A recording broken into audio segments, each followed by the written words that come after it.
Joining me now is Albert Lee. He is lead China analyst at Benchmark Mineral Intelligence. Great to see you. Nice to see you too. Now, you just delivered a presentation. We're going to delve into some of that right now in terms of your knowledge of China's electric vehicle supply chain. We know that China is well ahead of the Western world in all aspects of that. So just basically, how did that all sort of come to be? Why is it they're so far ahead? Right.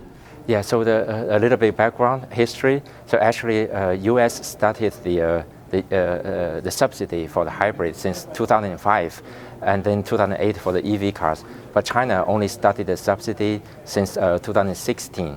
So you can see that there's a difference there already. But in 2015, China began to shut down the foreign competitors into China by making the policies to establish its own lithium-ion battery supply chain from scratch. Because at that time, there were already competitors like Panasonic and Samsung and LG. They all had factories in China. So China had to shut down and shut the door and establish its own supply chain. And so fair or not, they did it. Since 2015, they made a policy, and then the supply chain started to shape, not just for the cell making, it's the whole industrial chain, from mining, chemical processing, to the midstream battery materials, like including anode, cathode, electrolyte, separator, and all the way to cell making. So that's how they did it. Right. And you say, Albert, that China's also ahead in terms of alternatives to lithium-ion batteries, in terms of a sodium-based battery, correct? Right, yes. Yeah. So because the lithium price was too high back in 2018, and even last year, so more people began to talk about the cheaper version of the application for the batteries. So that's why they started the sodium-ion battery. But in fact, the sodium-ion battery supply chain already started 6 years ago when lithium price was at the top in 2018. So the producers, the lithium battery producers like CATL, so they began cooperating with their existing material suppliers to test both lithium and the sodium. So 3 years later, in 2021, CATL announced the first sodium-ion battery, and then 3 years later, this year, the first sodium-ion battery will be installed in an EV. And actually, it's already happening in electric bike and energy storage.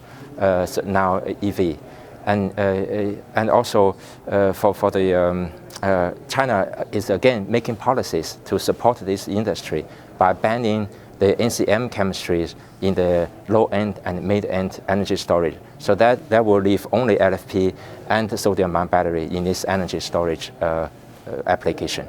Now, as far as China's EV supply chain, it's not perfect, obviously, and you've pointed out there are issues and problems and bottlenecks. So what are they, and how are they trying to solve them? Right. So no country is perfect. No project is perfect.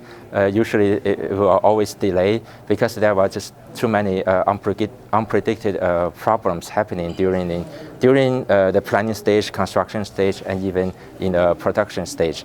Like for example, in the lepidolite mining business in China, there used to be a lot of problems, like the cost was too high, and their production technique was causing erosion in the equipment, and they couldn't compete with other lithium feedstock.